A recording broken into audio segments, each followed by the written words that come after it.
Good evening and welcome. I'm Hayley Coxon and this is Revved Up and Relived on the Spirit of Motorsport TV. So thank you everyone for joining us. I appreciate your comments already. Please share this with your friends, invite them onto the show. Make sure that you fire your questions our way because we have one special guest for you this evening. So as you saw on our page today, we weren't meant to go live this evening. However, as from last week, we have been behind the great Mr. David Knight MBE. Now, David is on a mission to get his ride in Dakar 2021. So he has got a GoFundMe page and he's been trying to, after his sponsors fell out, he fell out with his sponsors maybe, but yeah, the sponsors fell off the mission to Dakar, right? So he's been trying to get the money together himself. So he's about to send the bike out and he's still in search in a few more funds. So we're hoping that you're going to support him all the way. And we're going to chat to him this evening to see how he's getting on and see how the prep is getting on and also just see how you guys can support him moving forward. So I'm going to invite the great Mr. David Knight MBE into the studio. Hey, how are you? Oh, great. Thank you so much for coming in. No, thank you. So we've got some comments here already. So I'm just going to share them with, we've got no TT 2021. We know that. So David, people are saying hi, welcome, hello, well wishes. So, right, we've shared a little bit of your story. We'll find you at a point now where you're looking for 85 grand, but you've got almost 34 through your GoFundMe page. Is incredible for just over 2.5, almost 3 weeks. Is that right? That you've been on that GoFundMe page? I think, just over 2 weeks really. So, unbelievable. You know, I never expected anything like that. Quite a lot of people told me to do one. I was a bit against doing it, but then I got talked around to it. So unreal. And we've had another couple of grand, I think, on top of that over the last couple of days. So I just need to update it. A few people come in, don't want to go through on that or can't go through on that. So they just said, right, it's a grand year for you. So unreal really. So we're getting on for over 35 anyway, probably like 36, 37. Excellent, brilliant. We're so excited. So as a fellow Manx woman as well, I want to see a Manxie getting out there and doing well, and we know that you're gonna smash it. You don't think that you're gonna win, do you? Because obviously it's your first one, but it's really about the training and the warming yourself up for future races. It's for me, it's very much like the TT, you know. It's one of them that you've got to do your apprenticeship on it. There's no shortcut, there's no quick way to go and doing it. You've just got to go and hopefully finish the 2 weeks. You know, it's 14 days long. So, just go and get experience, get every day, learn each day, and hope, you know, that you just, obviously I'll get stronger as the race goes on. And at the end of the race, I'll be looking to get some decent rides in. But honestly, just to go and get the experience and do the best that I can. I'll always do the best that I can, even if it's you think, oh, you know, it's probably impossible to go and win it, but I'll try and get the best result that's possible. So we've got a couple of comments here. We've got Andy Karush saying, come on, Isle of Man, let's get behind the big man. Agreed. Brian Spooner says, good luck. Yeah, so you've had quite the career so far at your young age, I'm going to say. You've achieved a hell of a lot, right? So 5 times world enduro champ, you got 4 times AMA, 24 times British champion, and then ISD overall winner. Now, why is Dakar the next stage for you? Why is that the next mission? It's something that I should have done it a long time ago, really. There was the opportunity there a couple of times early in my career when I was busy racing in World Championship and racing in America in the winter in the indoors, and it was something that I wanted to do then, but I was so dialed into what I was doing, you know, with World Championship and in America, that the time wasn't right. And I always said, right, couple more years and then I'll do it. And for one reason or another, it never happened. It sort of, you know, I was well up for doing it about 2013. the factory team, and that went at the sort of last minute. So I'd almost given up on it, you know, a couple of years ago. I'd almost given up on it all and just think it was never going to happen. That's it. Just have to deal with it. And then the opportunity arose again with the sponsor that pulled out, and it got me thinking. And then I obviously got quite deeply into it.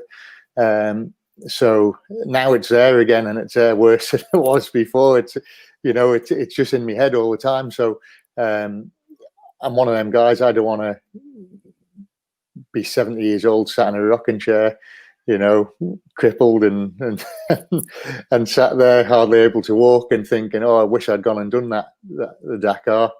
It's always gonna bug me. So I want to go and do it. I think I can do a good job at it.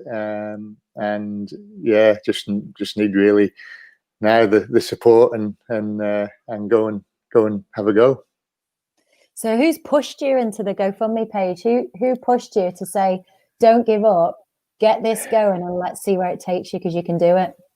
Yeah, well, I was almost giving up on it. I was like, it's just going around in circles. There was me, Nancy, a PR woman across that was trying to help, and we were just banging our heads against a brick wall, really. And the COVID thing obviously made a massive difference to companies not coming on board. And when I got let down, that was sort of last minute. It was a few months ago. It was at the worst possible time because I'd got deeply into it. We'd had bikes here, we'd had travel expenses, training, all that sort of thing. So even medicals, you've got to have a lot of medicals done, and it all adds up. So it was the worst possible time. And then a mate of mine, he said, no, you can't give up on it. And I was like, what else can I do? And then I put on Facebook just saying, if there's any sponsors out there, give me a shout, because we're sort of ain't gonna happen. We're on the sort of last legs here. And then a lot of people, like not just a few, loads of people said about a GoFundMe. And I'm like, I don't really, not really into that type of thing. But then the support that we had from people saying to do one, we'll put into it, get a GoFundMe going. And then I spoke to a few people, and people that have done it to get to Dakar in the past. And it just snowballed from there. I was like, right, I'll give anything a go. Let's do it. If we make 100 quid, then at least we tried. If we make 50 grand, unreal. So the way it went, the first, obviously it's gonna skyrocket at the start if it's popular, and it did. And obviously it's slowed down now, but it's still going along. It's still going up all the time, and it seems to be getting a bit more momentum again now, especially you guys getting on board. So thanks to you a lot. But it's honestly it really took me aback off the support that I got. So now I just want to do it, not let everyone down. I just want to really get there and push on with it, and go and try and finish the toughest off-road race in the world. So we've had some more comments here. We've got Brian Spooner saying probably one of the best dirt riders in the world. Brilliant. Andy Carew says, I'll get you a rocking chair. Yes. I've got one. Yeah, brilliant. Love it. So in preparation then, we did touch on this. We did Instagram Live the other night. We touched on a bit of your prep. How different has your preparation been, if it has been, in comparison to what you've done previously? With the COVID thing, it's not been ideal at all, because being a Manx girl, it's not very big over here, and anyone that's been over the TT,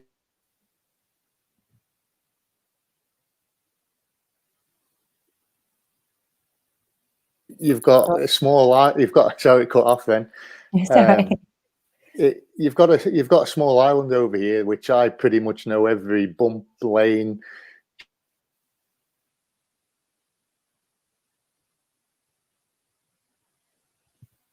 Seem to be having some issues with Wi-Fi, guys. Bear with us.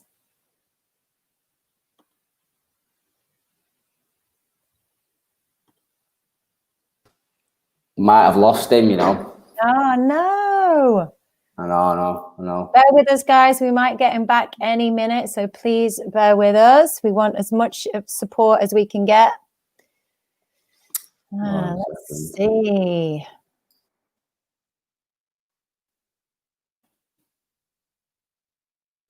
So what are your thoughts on David's mission? Have you donated? How do you think he's going to do? Are you excited about his entry?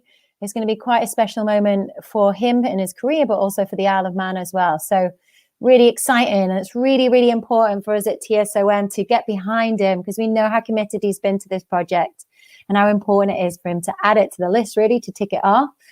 Yeah, determination is huge. So we're right behind him and we want your support. So please do share, get your friends involved, get involved in the chat. So bear with us. We're just going to get our tech issues sorted and we will be back with you guys. So we will be back on. Please do bear with us and come back. See you very soon.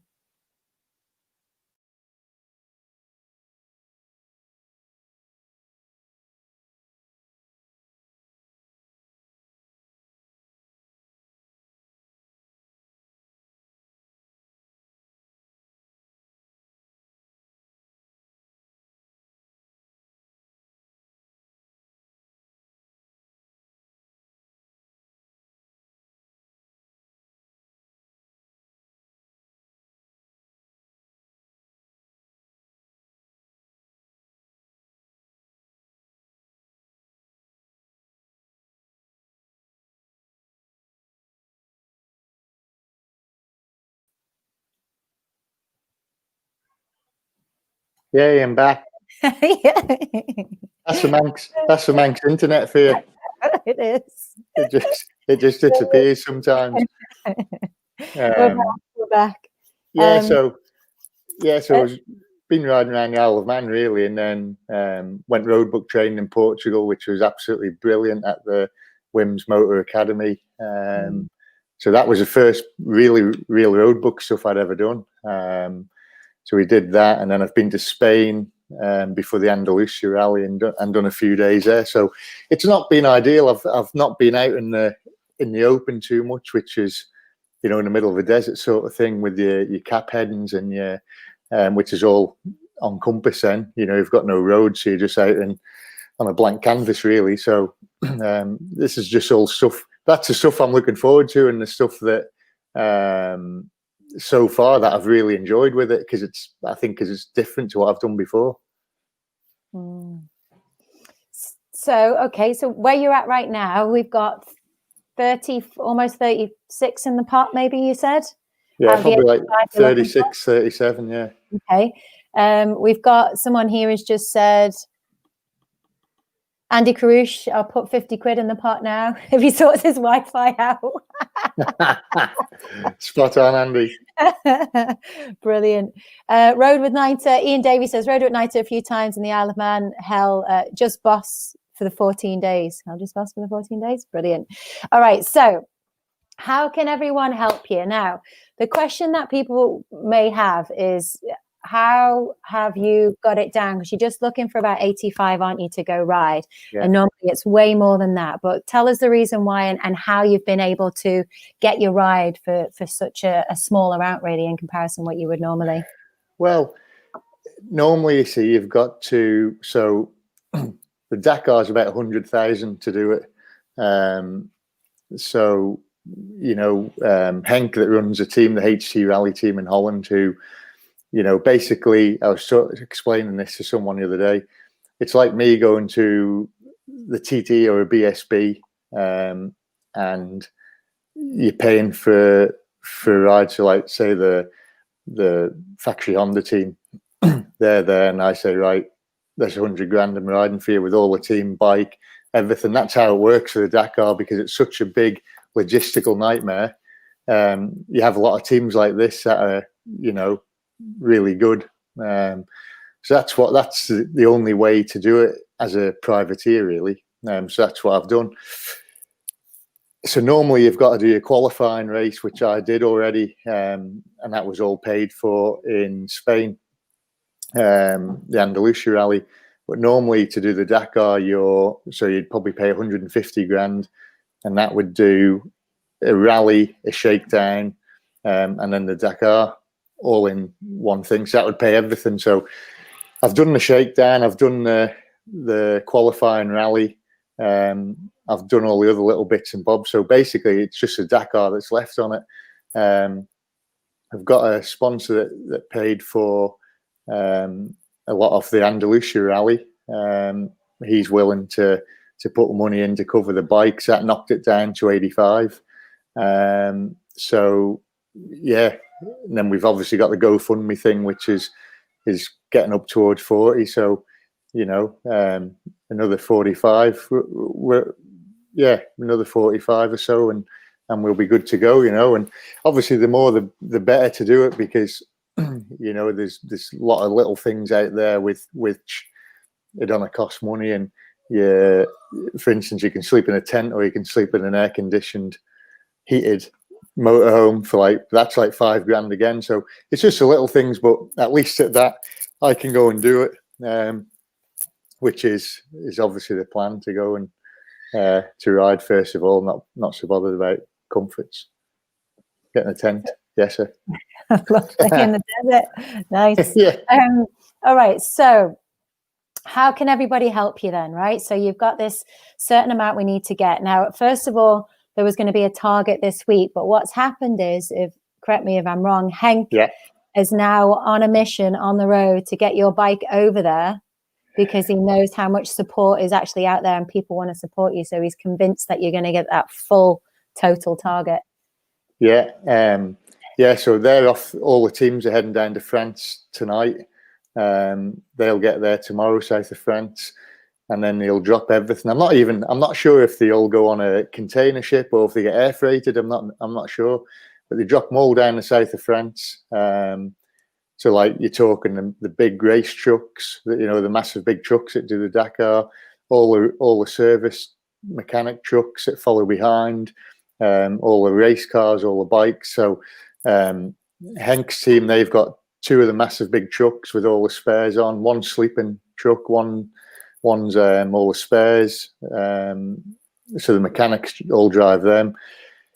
You've got all the bikes that are stacked into the trucks, all the spare parts. So, and then he's got a Sprinter van as well that goes with more bikes and spare parts in. So, I think without me, there's about 4 riders on his team. If I make it, there'll be 5 offers. So it's a massive effort, just from his side off the team. And so yeah, they'll drop the bikes and everything off there. So Henk's just said, right, I'm willing to risk this. If we get the money and you've got no bike out there, you're done.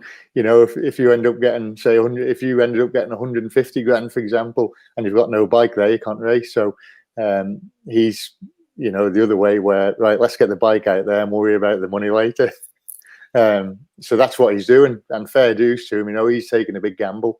So he's spot on for doing that, because he doesn't know if I'm going to get the budget. I don't know if I'm going to get the budget, but he's taking the risk. He's got me entry paid for now, because they obviously the organisers want their money, which is over 20 grand. So he's took my bike over there, and obviously when get the funds, I'll obviously, all of the money that we'll be getting covers that, and obviously all your parts and tires and spares and mechanics, and it does the whole job. So that's what we need. So it shows how much faith he has in you, though, because he's still gone, sod it, let's get it on there and let's get going. Because I think he's he's a real good guy. He's quite old school.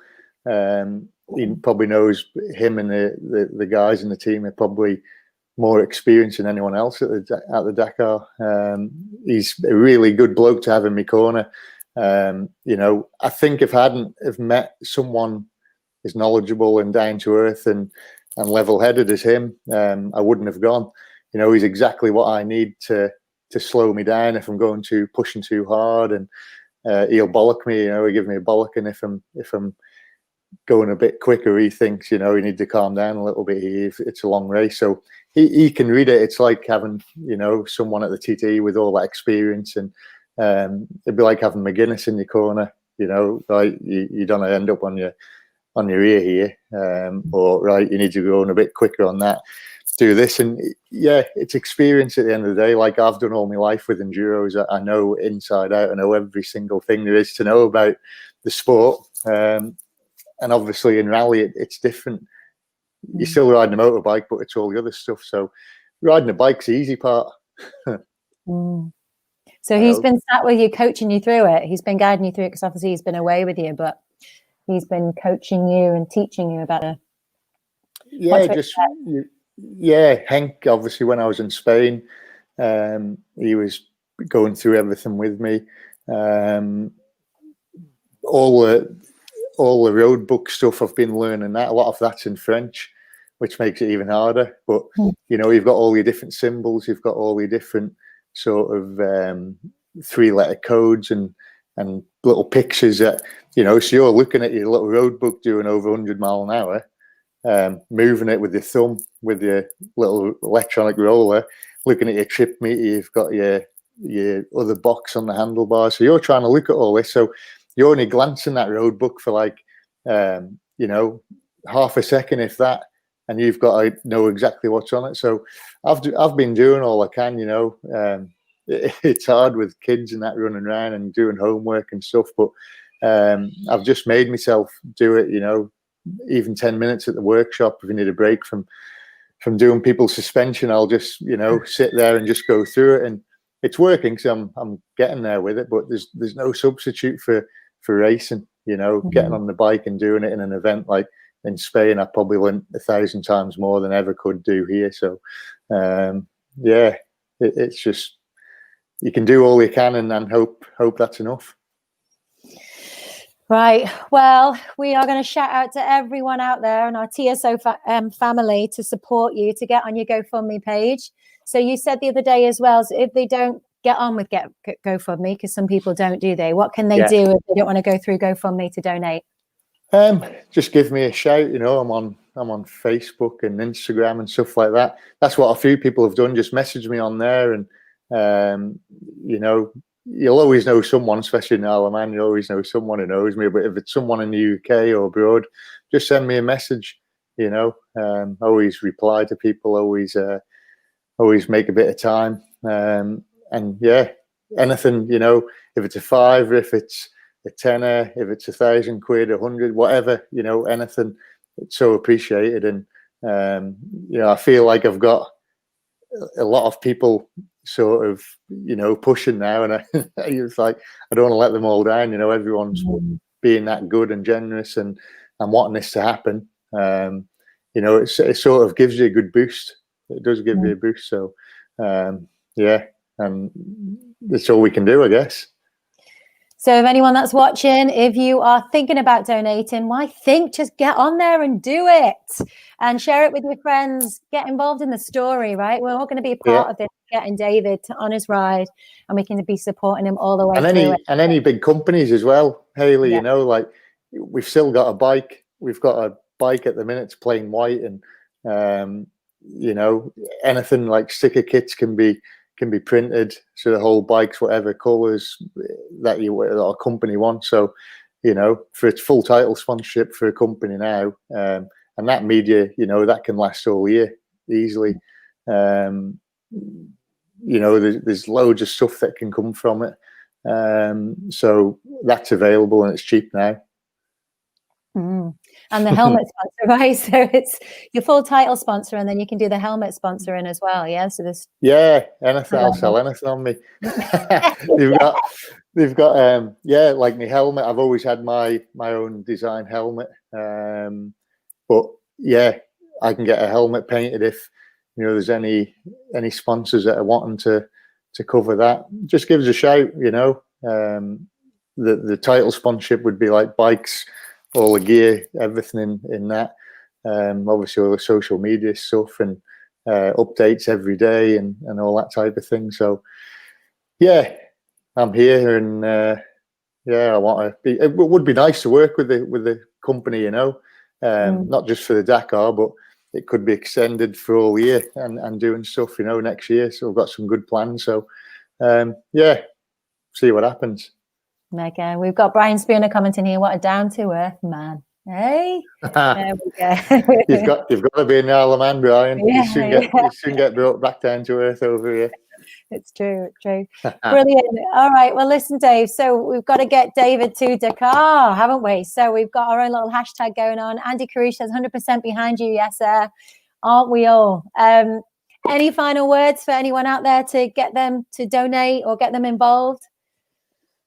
Just yeah, I don't know what else more I can say really, but just you know, I'll put my heart into it. I'll get over there and do the best I can, and yeah, it'd be nice to have some, you know, some more people on board, and yeah, I'll try and do my best for everyone as well when I'm out there, if I get out there, to, you know, to do updates every day and everyone to be a part of it really, you know, try and involve everyone that has donated. Because it's been, I think it'd make it more special, to be honest. And I know it's a bit of a downer that obviously for me, because a lot of my business comes from the TT. It's obviously gutting that the TT's been shoved for another year. Bit of a nightmare, but at the same time, there's maybe a few sponsors there now that, you know, that can maybe commit to this rather than the TT next year. I don't know, but yeah, just give us a shout if anyone wants to do a bit of promoting. Someone's just commented here, Dave. Are the Manx government supporting you in any way, given today's announcement? Ooh, well, yeah. No, no, and even the sports aid have said no apparently. But I've got, you know, Peter Duke's been pushing that. He's been trying his best there. I did ring someone today at the government and asked for a bit of.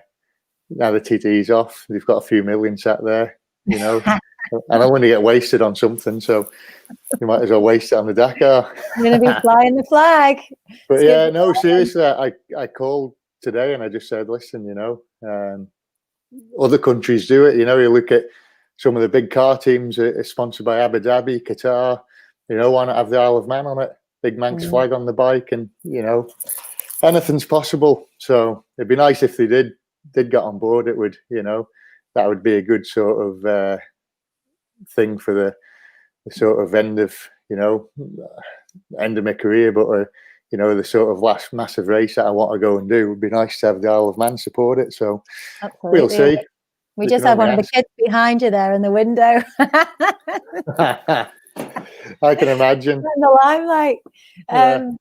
Cool. You can't hear them screaming. I can. Right, listen, so we wish you the best of luck. We're going to be with you the whole way. We're going to keep pushing this for you. We're going to do the best that we can to help you get that 85 grand total, right, and get you riding over there. So you're heading off.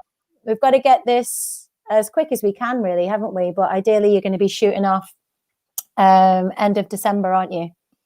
Yeah, speaking to the other guys, they're all heading out about the 27th. So have Christmas Day at home with just behind you.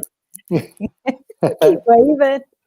You get Christmas Day at home with the kids and the missus, and and then probably head out on the 27th, something like that, I'd imagine, and then get to work. It'll be a tough, you know, it'll be a tough old time. I know that for a fact, but no, hopefully it'll happen. I'm looking forward to it. It's for me, it's a big challenge to go and do it, and to do the 2 weeks. You know, you're up at 3 a.m, you might not get to bed until 11 at night. So that's what everyone says, is the sleep deprivation's the hard part, which I get now every night anyway with them. So you've been in training. Yeah, I might get more sleep out there than I do at home. But no, just, you know, it's sort of a challenge and something I really want to have a go at. And, you know, I think it's one of them where at the time of doing it, it'll be hard work. But, you know, if you manage to get to the finish and then you just reflect on it, you know, a few weeks later, a few months later, you'll be, you know, it'll be obviously one of the best things that you could ever do. So, yeah, hopefully make it happen and make my dream come true. You'll be sat in that rocking chair, looking back, thinking, yeah. Yeah, hopefully.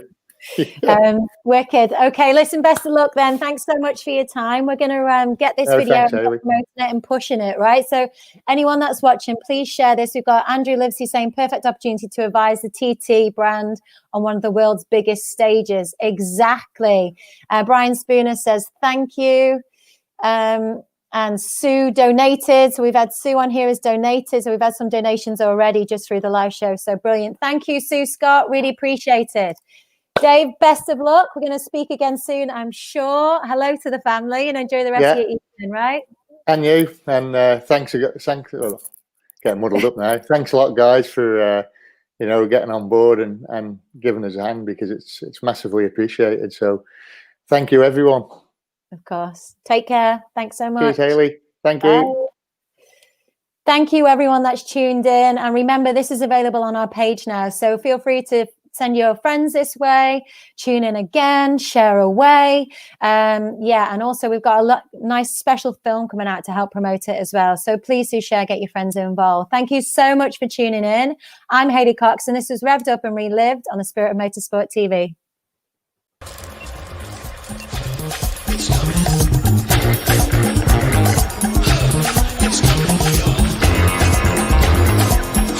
Bing, bing, bing, bing. You go,